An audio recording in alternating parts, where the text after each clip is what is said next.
Karen waddled into Tony's pizzeria like she owned the joint, her sister Darlene trailing like a shadow with a grudge.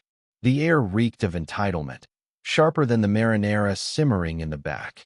It was a Tuesday afternoon, the kind where the sun slants through the windows and the lunch rush hums with quiet chaos. Karen, her floral blouse straining at the seams, scanned the room with a curled lip, as if the mere existence of other customers offended her. Darlene, a carbon copy in both attitude and bulk, muttered something about low-class joints, while clutching her purse like a weapon. The target of their ire? A single slice of pizza, topped with pineapple, sitting innocently on a paper plate. The trouble started when Mia, a 19-year-old server with a ponytail and a smile that hadn't yet been broken by the service industry, delivered their order. Karen's eyes locked onto the slice like it was a personal insult. "Pineapple," she barked, loud enough to make heads turn. "I didn't order no tropical nonsense." Mia, still clutching the tray, stammered an apology, explaining the order mix-up. It was an honest mistake. Table 7's Hawaiian pizza had landed on Table 6. But Karen wasn't here for explanations. She was here for war. "You think I'm stupid?" Karen's voice climbed, her chins quivering with righteous fury. Darlene chimed in, her tone venomous. "This is why we don't come to dumps like this." The sisters fed off each other, their outrage a practiced duet. Mia, barely out of high school, tried to de-escalate, offering a replacement slice on the house. But Karen wasn't having it. She stood, her chair scraping the floor like a battle cry, and snatched the offending slice from the plate. "You want to serve garbage?" she sneered, stepping closer to Mia, who froze, eyes wide. "Eat it yourself." In one swift, humiliating motion, Karen smashed the pizza into Mia's face. Pineapple chunks slid down her cheek, sauce smearing her apron. The room gasped. Darlene cackled, clapping like it was a performance. A nearby customer, a middle-aged man in a flannel shirt, dropped his soda can, the clatter echoing in the stunned silence. Another server, a lanky kid named Jake, rushed forward but stopped short, unsure how to intervene without making it worse. Mia stood there, trembling, sauce dripping onto her sneakers, her dignity smeared alongside the marinara.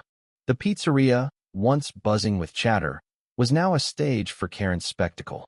Customers whispered, some pulling out phones to record, their murmurs a mix of shock and morbid fascination.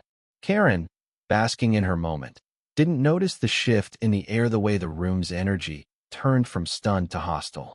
She didn't see the elderly woman in the corner, her hands shaking as she dialed 911, or the off-duty cop at the counter, his jaw tightening as he stood.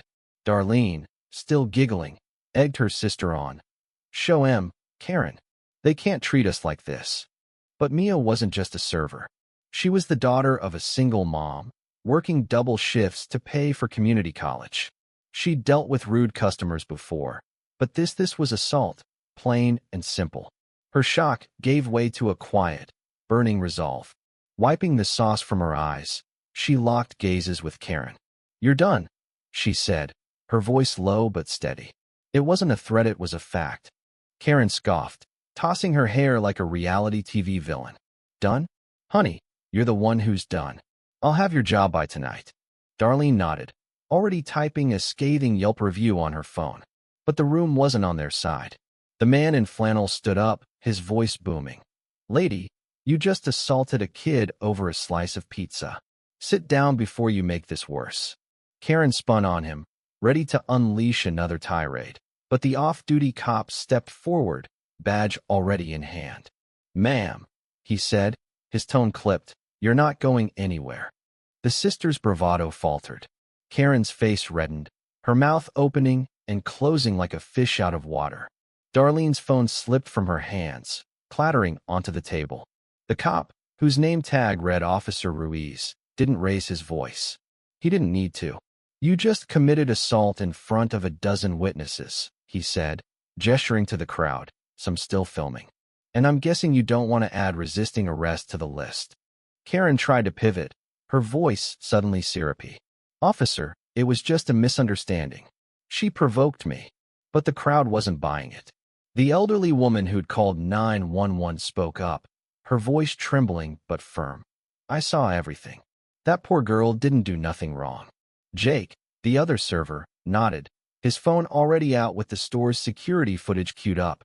Mia, still wiping sauce from her face, stood taller, her silence louder than Karen's excuses.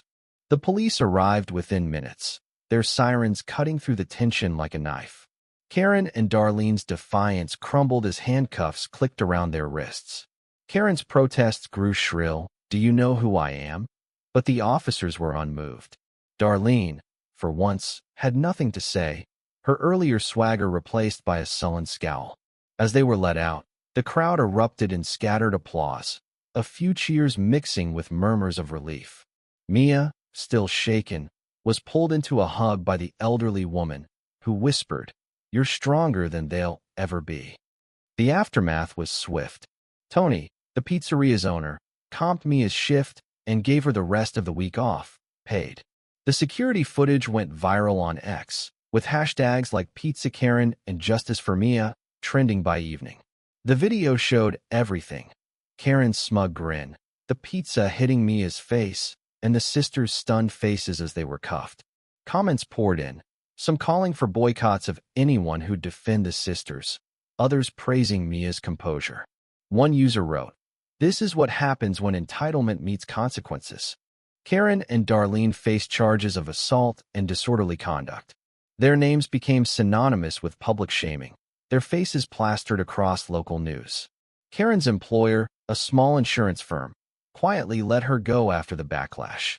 Darlene's Yelp review, posted just before her arrest, was buried under hundreds of one-star ratings from strangers who'd seen the video.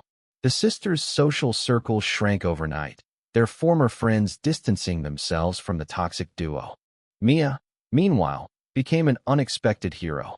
A GoFundMe, started by a customer, raised enough to cover her tuition for the semester. She didn't revel in the attention, though. When a reporter asked her about the incident, she shrugged, her voice soft but clear. "I just wanted to do my job. They thought they could walk all over me, but they were wrong." Her words stuck, a quiet rebuke to every Karen who'd ever mistaken kindness for weakness. The pizzeria bounced back, its business booming as people flocked to support a place that stood up to bullies. Tony hung a small sign by the counter. "No pineapple, no problem, just don't be a Karen." It got a laugh from customers, but it was more than a joke. It was a reminder that actions have consequences, and no amount of bluster can outrun the truth. Karen and Darlene, once so quick to judge, found themselves judged by a community that had had enough. Their outburst over a slice of pizza cost them more than they'd ever imagined: freedom, reputation, and the illusion of untouchability. As for Mia, she kept working, kept studying, and kept her head high. The world might be full of Karens, but it's also full of people who won't let them win. The end.